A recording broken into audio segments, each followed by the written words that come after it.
has become the hilarious soundtrack to the playoffs. Fans counting as Giannis goes through his lengthy free throw routine. We're counting down till tip-off. 2 hours and 10 minutes is where it stands.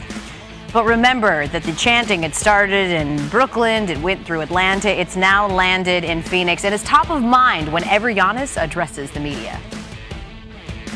I feel like in the first free throw I shoot, I'm kind of like, oh yeah, here we go again. But like by the fifth or sixth, 10th, when we go down the line, it kind of fades off, But at the end of the day, like you gotta embrace it.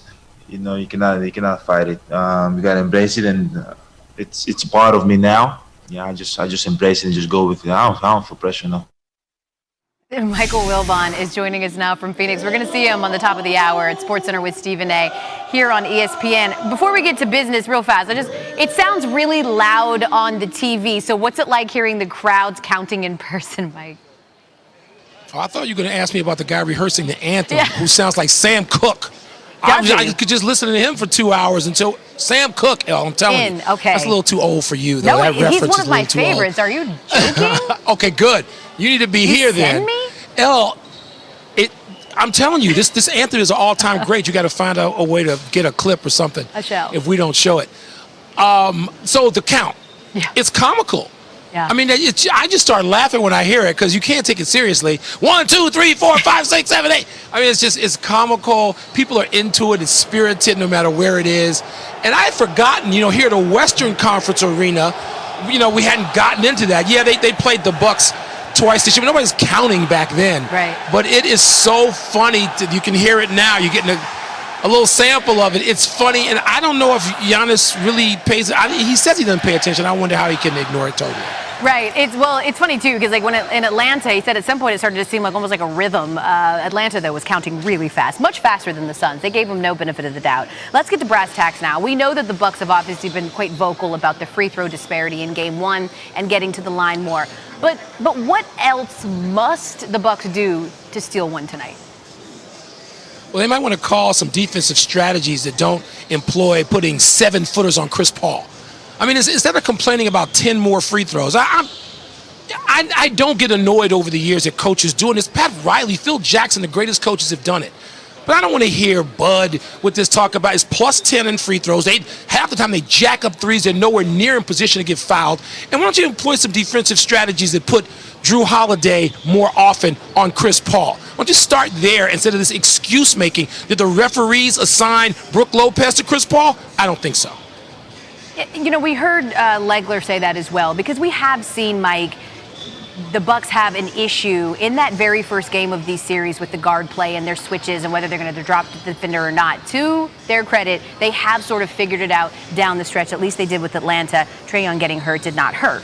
Michael Wilbon, we do know because there's so many unknown quantities that it's going to happen in this game. One thing will undoubtedly happen, and that will be the crowd counting Giannis. And it got us thinking about famous sports moments that have happened in less time than Giannis's free throw attempt, like LeBron James' block of Andre Iguodala in the 2016 NBA Finals. That took less than 10 seconds because, by my estimation, I think Giannis is averaging around 12 or 13.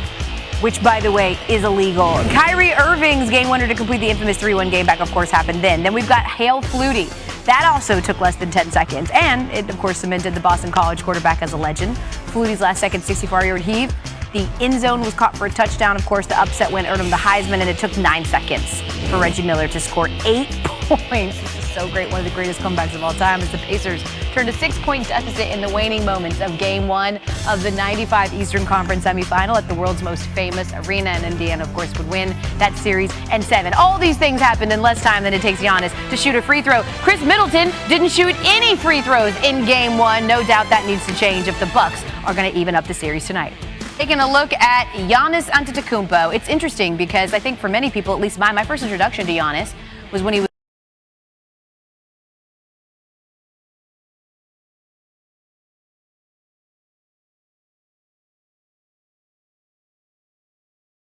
was a rookie and he was at rookie camp, and coincidentally they were trying to get new players to either spell his name or say his name correctly, and honestly they could not do either. And I'm pretty sure they probably still could not spell his name, but certainly everybody knows Giannis's name. He had 20 points and 17 rebounds in game 1 after missing the last 2 games of the Eastern Conference Finals with that hyperextended knee. He said he thought he was going to be done for at least a year, so it's really miraculous that he's playing at all. His 14th double-double of the 2021 playoffs. Stephen A. is watching him warm up. In fact, we're going to get it over to SportsCenter with Stephen A. right now, top of the hour. Remember, tip 8:30 NBA Countdown on ABC. See you tomorrow night. Tonight on this can't-miss edition of SportsCenter with yours truly, counting down to Game 2 of the NBA Finals, we'll assess how Chris Paul can take over again tonight and lift the Suns to a 2-0 series lead, plus setting the bar for Giannis and the Bucks to bounce back what the 2-time MVP must do tonight, steal home court advantage, and along with sparking this Suns championship run, how Devin Booker's impact on the city of Phoenix goes beyond basketball. We want to get done what we got to get done. We're all going to have to sacrifice something, and I think every great team has to do that. Phoenix, Arizona. NBA Finals Game 2 tonight on ABC. The Suns' stellar backcourt put on a show to take Game 1. So how will the Bucks respond, and can they avoid going down 0-2? And there he is, Giannis Antetokounmpo, the Greek freak. He had 20 points and 17 rebounds in Game 1 after missing the previous 2 games with a hyperextended knee. 32 points, 9 assists on 12 of 19 shooting. That is the performance the one and only Chris Paul, CP3, put on display in Game 1. Obviously, if he continues to do that as this series progresses, it might not be a long series at all, and the Phoenix Suns will be crowned champions. The Milwaukee Bucks are clearly hell-bent on doing something about that. Didn't appear to be the case in Game 1 when they put the likes of Brook Lopez, Bobby Portis, and P.J. Tucker on CP3, but chances are they're not going to do that in Game 2. You got an all-defensive NBA player in Drew Holiday on the scene who's known for locking down opposing offensive players. Wonder what he'll do in Game 2 tonight. We'll find out. We most certainly need to. For more on the Bucks, Suns, Game 2, here's our reporters on the scene, starting with Dave McMenamin. Thanks, Stephen A. So I asked Chris Paul yesterday what separates this playoff run with the Suns from the dozen he had in his career before, besides the obvious of actually making it to the finals. And Paul told me, quote, "Our team is built a little different. We have a real team, like a team where you can't just key in on 1 or 2 guys. And then there's his development. He used to wear a bulky knee brace with the Hornets, but has worked on his body and diet since, fueling his continued devotion for the game at age 36, none other than Kobe Bryant." Paul said Kobe said years ago, you just got to fall in love with it, the repetition of it. And Paul certainly has. And now for a report of the Milwaukee Bucks, let's hear from Malika Andrews. Dave, Giannis Antetokounmpo said he felt good the morning after playing 35 minutes in Game 1. And he said that now that he knows exactly what his body's able to do, he's going to be able to test it out, be a little bit more aggressive, he hopes, in this Game 2. And also they want to look to make a couple of adjustments as a team. On the defensive side of the ball, that means being a little bit better in transition, keeping players out in front of him, out in front of them, he said. And then on the offensive side of the ball, he wants to, instead of sometimes he thought they made the extra pass when the best shot was actually right in front of them. So those are a couple of things they're looking to tweak in order to even up this series in Game 2, Stephen A. Thank you, Malika. Chris Paul and Devin Booker combined for 59 points, the third most by a starting backcourt in a finals game over the last 25 years, behind a pair of games by the Splash Brothers in 2016. We now welcome in the champion, that is Kendrick Perkins, and the Hall of Famer, that is Michael Wilbon. Michael Wilbon, I'll start with you. Put into perspective how great CP3 was in Game 1. Historically great. I mean, first game in the NBA Finals in his career, something he's been waiting for and pointing to, and to run the team that way, and then have the third quarter that he did, Stephen. It was 16 points. I mean, it was a phenomenal performance. And now, as we spin it forward, the whole thing becomes, well, what is Milwaukee going to do about it? I don't want to hear about the foul shooting. I don't want to hear a word about that. Did the referees put Brook Lopez on Chris Paul and put Bobby Portis on Chris Paul and put P.J. Tucker? Just stop. I don't want to hear about 10. Well, you know what that was about, right? Plus 10 free throws. Budenholzer clearly spoke to Phil Jackson. That's what he did. He was complaining about the officials. I don't want to hear about Phil Jackson, Pat Riley, if we're talking about Budenholzer. Look, Milwaukee can win this game. They can even up this series. We know Giannis can have a 35-point, 15-rebound game. We know that they're not going to stop Chris Paul. They can do a little bit better in controlling him. Right. But they better be a lot smarter about their choices than they were in Game 1. Totally agree. Big Perk, your thoughts about the performance of CP3 in Game 1, sir? Well, I know both of y'all, Stephen A. and Mike Wilburn, heard the saying, great offense beat good defense any day. And that's what Chris Paul had. He had a great offensive night. A lot of those shots were tough, contested twos and three-pointers. Now, with that being said, I thought that Drew Holiday did a lazy job of staying in front of Chris Paul and getting up over screens. He took the easy way out. He's an all-defensive player. He's a guy that's one of the most He's one of the guys that's one of the best perimeter defensive players in the league, okay? You got to take ownership. You got to take ownership. And Budenholzer, you got to call him out. You got to challenge him. You got to tell him, don't get screened. Get small. Get up over the screen. Get the ball square. Get the bigs back to the paint. I expect Drew Holiday to be hugging CP3 like a cheap suit tonight.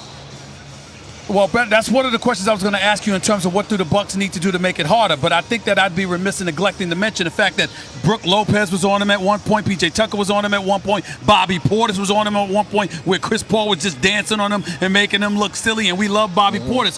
What can the Milwaukee Bucks, or what do the Milwaukee Bucks need to do specifically, Perk, in order to defend CP3 better? Well, here it is, Stephen A. You got to go back and look at Mike Wilborn. You look at the series against the Atlanta Hawks, right? Early in the series, the Milwaukee Bucks were in the drop coverage. Trae Young and Lou Will was having it their way. Then they adjusted and they started switching, and Brook Lopez did an excellent job of sliding his feet against their guards. Well, now you can't switch pick and rolls, one, because DeAndre Ayton is going to have it his way against those smaller guards in the paint. Two, you're going to leave CP3, you're going to leave Brook Lopez and Bobby Portis on the island, right, against CP3 and Devin Booker. And the Phoenix Suns do a great job of player movement so that your help defense is not allowed to load up. So with that being said, you have to go back into your drop coverage. You have to challenge Drew Holiday, Chris Middleton to get up over screens, square the ball up, and you got to have your bigs talk loud and continuously. The screen is coming. Force them left and have them in the drop. Let me stop you right there because I got to get Wilbon in to react to what you just had to say. What do you think about that? I love this. I just want to ask Perk. Perk is describing 80s and 90s defense, and all coaches want to do now through analytics is switch. Perk, do you think they'll even be that disciplined and that determined to do exactly what you're saying? We see so little of that now, right? Your teams did that. God knows the teams in Boston did that. But how often do teams do exactly what you're prescribing? Quick answer here, Perk. Go ahead. Whereas right now, we're looking at those Phoenix Suns. We saw CP3 and Devin Booker getting up over screens. We saw Jay Crowder and Mikal Bridges getting up over screens. It has to do with your leader in the locker room challenging your players, and that's the coach, the head of the snake. Monty Williams hold these guys accountable. Budenholzer has to do the same. Somehow, Mike Wilbon, I don't think we could ever accuse Kendrick Perkins of having a problem holding people accountable. No, we wouldn't. I just want to throw that out there. We got more to get into right here with SportsCenter with George Truly coming up. After returning in time for Game 1 of the NBA Finals, we'll assess how Giannis' knee injury impacted Tuesday's opener and what the two-time MVP must do to bounce back tonight. There's Chris Middleton right there. He has 3 straight 25-point games, tied for the longest streak in his career, including the regular season. I haven't watched the clip, but when the play happened, I thought I'm going to be out for a year, so I'm just happy that two games later, I'm back. Crowder to Bridges up inside, blocked by Antetokounmpo. What a recovery. He's put his head down and made plays. He put pressure on this Suns defense. Antetokounmpo gets in. How many hours were you spending a day trying to get that knee ready? 24. If you're Milwaukee, you've got to be so encouraged by what he was able to do 1 week after that hyperextended knee injury. The Bucks actually outscored the Suns by a point in the 35 minutes Giannis played in Game 1. They were outscored by 14 when he was off and didn't attempt a single free throw. Yesterday, Giannis gave us a status update on his injured knee. I felt good. I was out there, so felt good. Tried to, help my team in any way possible. But going to game 2, can't predict the future. But my body feels good. Back with Wilbon and Perk. Wilbon, you and I discussed this at the beginning before game 1. And we talked about how if it were up to us, neither of us would have played Giannis in games 1 or 2. I know he was back on the court. I know he looked relatively decent, even though he didn't still look like himself. Do you think it was a mistake for the Milwaukee Bucks to play him in game 1? No, I've done a 180. Okay. With some assistance from former players, greats, Avery Johnson and Isaiah Thomas. And I know Perk was in this position. Those guys, I sat with them and watched that game, and they talked about how badly they wanted to play in an NBA Finals for the first time. Right. And when you listen to former players talk about this, Stephen A., the caution that we as outsiders thought was better advised. They throw it to the wind. They throw it to the wind. And they talk about the sheer will of wanting to play. And you look at Giannis, if we had been told that he was going to have a 17 rebound game, we wouldn't have taken that position before game 1. Perk, what about you, real quick? Do you think it was a mistake to play Giannis in game 1? No, I agree with Wilbon, Stephen A. Look, we all worry about winning championships, but we take making it to the finals for granted. Giannis, look, when you get to the finals, you don't know if you're going to ever make it back to the promised land. So if you have an opportunity and you could go out there and embrace that opportunity for a whole entire series, then you take advantage of it. Remember, I was a guy that tore my ACL in the finals. And in my mind, I was wondering, am I ever going to get this opportunity again? Let's go back to you, Wilbon. What are your expectations for Giannis tonight? A great game. If he physically can do it, if he looks like he did in game 1, and he's probably going to be better, it stands to reason, and he gave us that indication yesterday.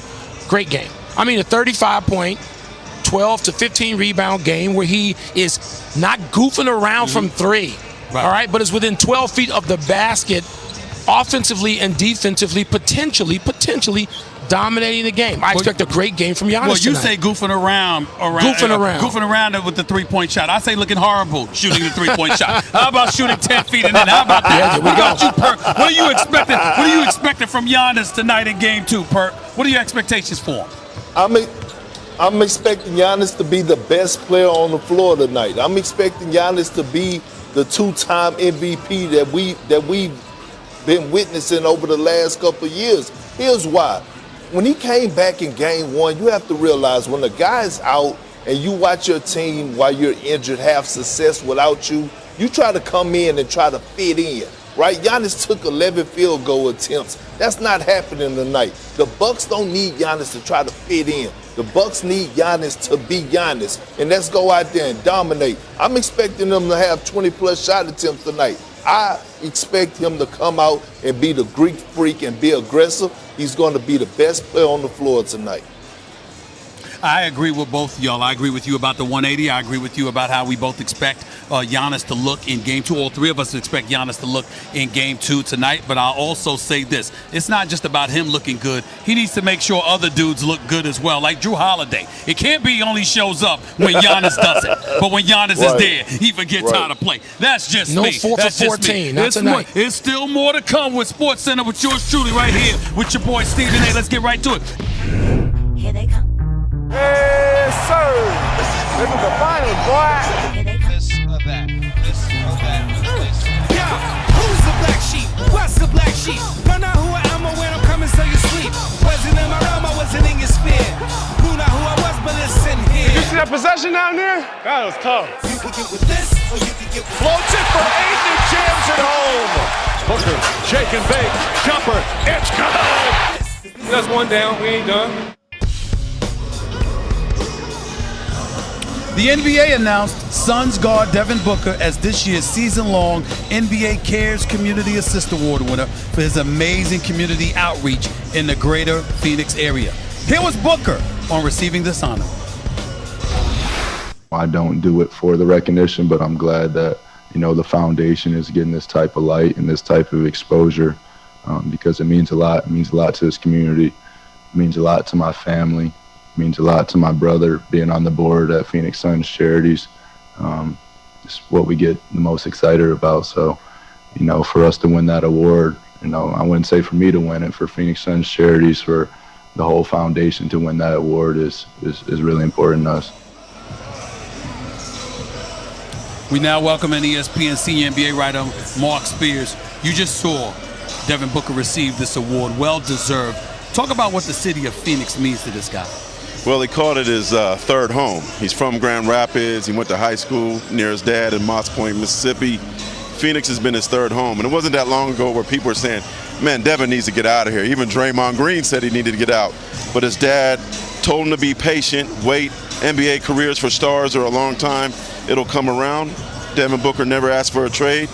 And now look where he is. Probably a lot earlier than he expected in the NBA Finals. I can't front on national television. I'm an honest man. It's a beautiful story with Devin Booker. It touches me.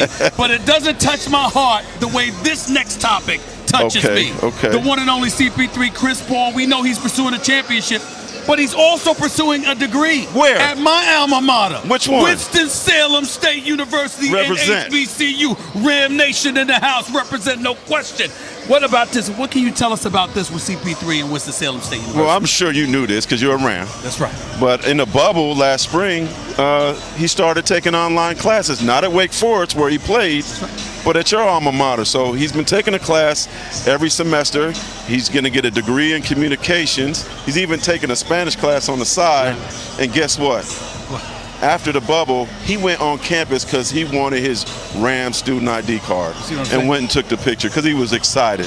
See, these are special things right here. And you know what? I don't know. It's a couple of people that's very, very successful from Winston-Salem State University. I mean, you never know what they, you never know how you got your degree there? Yeah, of course I do. Of course I have a bachelor's in mass communications. Thank you very much. Let's move on because there were supposed to be 3 openings, but it appears that it's now 2 because the insider himself, Adrian Wojnarowski, reports that Orlando is probably going to hire Jamal Mosley. As you know, assistant coach Jamal Mosley. That leaves 2 openings. Yes. New Orleans and Washington. What can you tell us about what's going on there? Well, that next coach for New Orleans or Washington could come from over here, the NBA Finals. Okay. In New Orleans, Willie Green, an assistant coach with the Suns, he's up for the job. Charles Lee with the Bucks, he's an assistant coach. He's up for the job. Wow. The earliest the Pelicans are going to start talking to ownership and with their candidates is late next week, so that won't happen to probably after the finals. Then you got in Washington, where you got 2 Bucks assistants going against each other for the job.